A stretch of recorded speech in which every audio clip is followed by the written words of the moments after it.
ആദ്യം ടിക്ടോക്കാണ് തുടങ്ങിയിട്ടുണ്ടായിരുന്നത്. പിന്നെ അത് ടിക്ടോക്ക് ഇങ്ങനെ വീഡിയോ ചെയ്യണം എന്നുള്ള രീതിയിൽ തുടങ്ങിയൊന്നുമല്ല. എല്ലാവരും തുടങ്ങുന്നുണ്ടപ്പോൾ ടിക്ടോക്കിൽ ചെറുതായിട്ട് വീഡിയോ ചെയ്തു തുടങ്ങി. അത് കഴിഞ്ഞ് പിന്നെ അത് ബാൻ ചെയ്തല്ലോ. ബാൻ ചെയ്ത് കഴിഞ്ഞപ്പോൾ ഈ ചെയ്തു വെച്ച വീഡിയോ എവിടെയെങ്കിലും ഒന്ന് ഇടണമല്ലോ എന്നുള്ള രീതിയിൽ ഇൻസ്റ്റയിലും യൂട്യൂബിലും ഇട്ടു.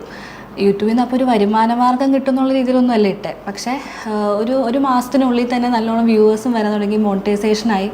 അങ്ങനെയാണ് ഞാൻ ഇപ്പം കാണുന്ന രീതിയിൽ എത്തിയത്.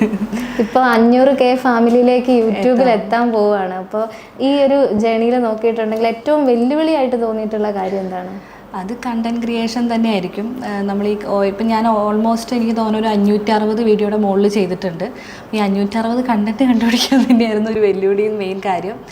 പിന്നെ ഇത് ചെയ്യുമ്പോൾ ഉള്ളൊരു ആരോഗ്യപരമായിട്ടുള്ള പ്രശ്നങ്ങൾ, അതൊക്കെ തന്നെയായിരുന്നു മെയിൻ വെല്ലുവിളിയായിട്ടുണ്ടായിരുന്നത്. ഒറ്റയ്ക്കാണ് മുഴുവൻ ചെയ്യുന്നത്? എല്ലാം, സ്ക്രിപ്റ്റും എഡിറ്റിങ്ങും എടുക്കുന്നതും അഭിനയിക്കുന്നതും എല്ലാം ഞാൻ തന്നെ. അപ്പോൾ ഈ തുടക്കത്തിൽ എഡിറ്റിംഗ് ഒക്കെ പഠിക്കാനായിട്ടൊക്കെ കുറേ ബുദ്ധിമുട്ടിയോ? ഇല്ല, ഞാൻ പഠിക്കുന്ന സമയത്ത് ഞാൻ പഠിച്ചത് തന്നെ സൈബർ ഫോറൻസിക് ആയിരുന്നു. അവിടെ എഡിറ്റിംഗ് ഒന്നും പഠിപ്പിക്കുന്നില്ല. പിന്നെ നമ്മുടേതായ ചെറിയ രീതിയിലൊക്കെ എഡിറ്റിംഗ് ഒക്കെ അറിയായിരുന്നു. എഡിറ്റിങ്ങിനല്ലായിരുന്നു എനിക്ക് ബുദ്ധിമുട്ട് വരുന്നത്, അഭിനയിക്കാൻ തന്നെയായിരുന്നു എനിക്ക് ബുദ്ധിമുട്ടുണ്ടായിരുന്നത് തുടക്കത്തിൽ തൊട്ട്. എനിക്ക് അങ്ങനെ ഒരു ബാക്ക്ഗ്രൗണ്ട് ഉള്ള ആളല്ല. ഞാൻ പഠിക്കുന്ന സമയത്തോ ഒന്നുമില്ല, സ്കൂളിലുള്ള സമയത്തോ ഒന്നും ഞാൻ അങ്ങനെ ഈ ഒരു ഇതിൽ ഒന്നും ചെയ്തിട്ടില്ല. പക്ഷേ ഈ അഭിനയിക്കുന്നത് തന്നെയായിരുന്നു എനിക്കൊരു പ്രശ്നം ഉണ്ടായിരുന്നത്. പക്ഷേ ദൈവം സഹായിച്ച് വലിയ കുഴപ്പമില്ലാണ്ട് പോകുന്നു. ഇപ്പോൾ ഈ സൈബർ ഫോറൻസിക് എന്ന് പറഞ്ഞല്ലോ, അത് വളരെ ഇൻട്രസ്റ്റിംഗ് ആയിട്ട് തോന്നി. കാരണം ഒരു ഡിഫറെൻ്റ് ആയിട്ടുള്ള ഒരു സംഭവമാണ്. അത് എന്താണ് അങ്ങനെ ഒരു കോഴ്സ് തിരഞ്ഞെടുക്കാൻ കാരണം? +2 കഴിഞ്ഞപ്പോൾ എൻ്റെ കൂടെ പഠിച്ചവരെല്ലാം തന്നെ നമ്മൾ കേൾവിയുള്ള കോഴ്സുകളിലേക്കൊക്കെ പോയി. അപ്പം ഞാൻ വിചാരിച്ചു എന്തെങ്കിലും ഒരു വെറൈറ്റി കോഴ്സിന് പോകാമെന്ന് പറഞ്ഞാണ് ഈ സൈബർ ഫോറൻസിക് സയൻസ് കണ്ടുപിടിച്ചത്.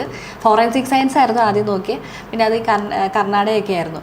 അപ്പോൾ അവിടെ വീട്ടുകാരെയൊക്കെ പിരിഞ്ഞ് നിന്ന് പോകാനുള്ള ബുദ്ധിമുട്ട് കാരണം പിന്നെ പോയി വരാനുള്ളൊരു സാഹചര്യത്തിൽ നോക്കിയപ്പോഴാണ് ഇങ്ങനെ എറണാകുളത്ത് ഇങ്ങനെ ഒരു കോഴ്സ് ഉണ്ടെന്ന് അറിഞ്ഞത്. അങ്ങനെ അതിൽ ചേർന്ന് ഒരു വെറൈറ്റി കോഴ്സ് തപ്പി, അത്രേ ഉള്ളൂ. ഡിഫറെൻറ്റ് എക്സ്പീരിയൻസ് ആയിരുന്നു.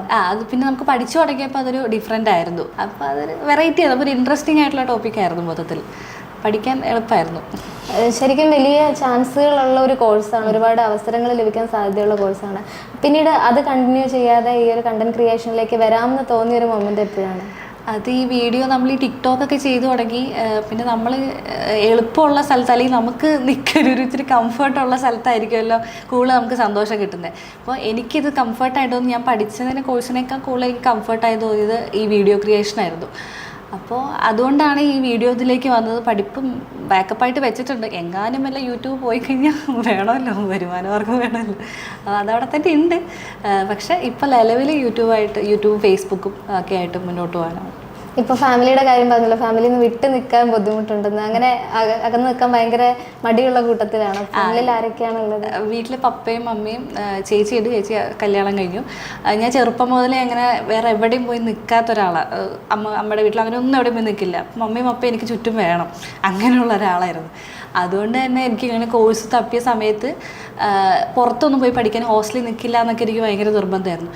അതുകൊണ്ട് തന്നെ ഞാൻ ഈ പാലക്കാട് നിന്ന് എറണാകുളത്തേക്ക് 3 കൊല്ലം ബസ്സിൽ പോയി വരുമായിരുന്നു. അങ്ങനെയായിരുന്നു. രാവിലെ 6 മണിക്ക് വീട്ടിൽ നിന്ന് ഇറങ്ങിയിട്ട് 9 മണിക്ക് കോളേജിലെത്തും. വൈകുന്നേരം 3:30 കോളേജിൽ കഴിഞ്ഞിട്ട് 7 മണിയാകുമ്പോൾ വീട്ടിലെത്തും. അങ്ങനെയാണ്.